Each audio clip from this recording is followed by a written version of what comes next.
In a land where the sky seemed to kiss the earth and stars danced on the waters of endless lakes, there was a legend whispered among the people. It was the tale of the Silver Swan and the Starry Crown, a story of beauty, courage, and a bond forged between the heavens and the earth. The legend began long ago, in the kingdom of Astrea. This was a realm blessed by the stars, where every night the sky shimmered like a tapestry of jewels. At the heart of the kingdom was Lake Celestia, a vast, mirror-like expanse of water.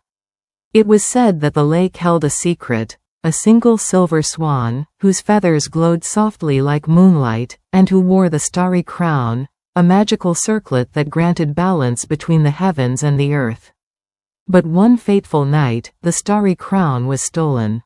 The stars dimmed, their brilliance fading into a pale, sorrowful light. Crops withered, rivers slowed, and the people of Astrea despaired.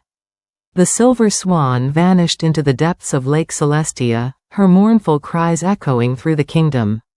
Among the villagers was a young woman named Lyra. She was a stargazer, spending her nights mapping constellations and dreaming of adventures.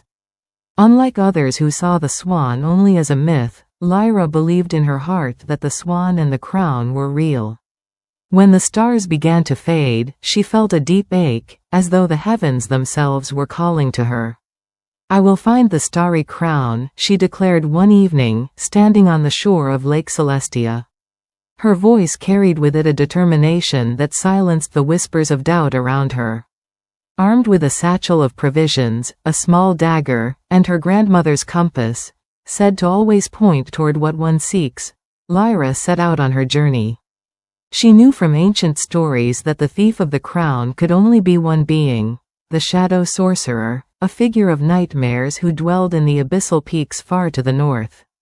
The journey was treacherous. Lyra crossed dense forests where the trees seemed to move of their own accord, navigated swamps that whispered lies to confuse her path, and climbed steep cliffs where the wind howled like a living thing. Yet, she pressed on, her resolve unshaken. One evening, as she rested by a small brook, she heard a soft rustling. Turning, she saw a creature emerge from the shadows, a silver fox with eyes like liquid starlight. The fox approached her cautiously, its gaze intelligent and piercing. "You seek the starry crown," the fox said, its voice a soft melody.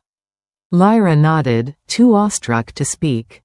"The silver swan sent me to guide you," the fox continued. "But the path ahead is fraught with trials. To reclaim the crown, you must prove your heart's purity and your courage." From that moment, the fox became Lyra's companion.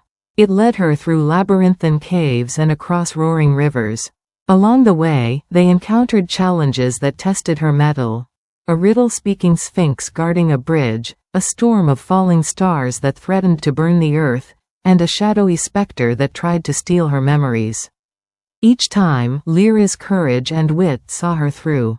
Finally, they reached the abyssal peaks. The mountains loomed like jagged teeth against the sky, their peaks shrouded in perpetual storm clouds.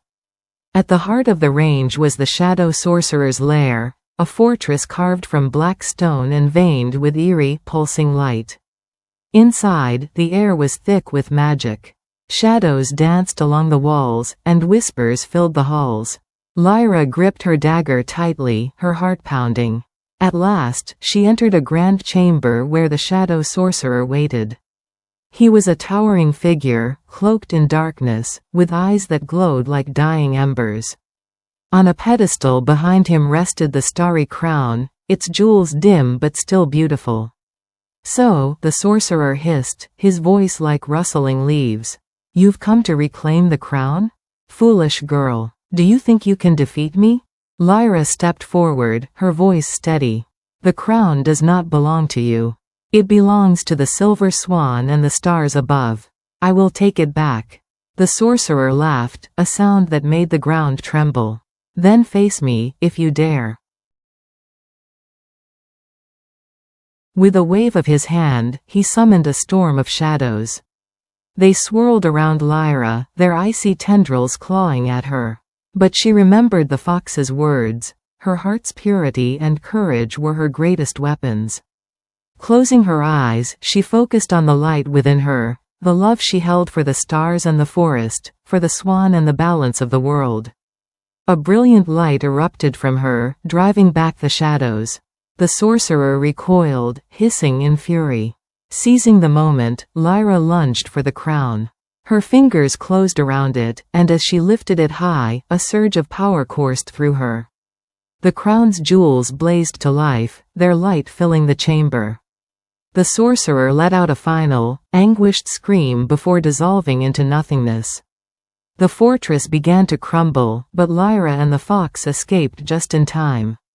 When they returned to Lake Celestia, the Silver Swan emerged from the water, her feathers glowing with renewed brilliance. Lyra placed the crown gently on the swan's head, and as she did, the stars above blazed back to life, brighter than ever. The swan bowed her head in gratitude. "You have restored the balance, Lyra. The stars will sing of your bravery for generations." Lyra returned to her village, but her heart remained forever tied to the stars and the Silver Swan.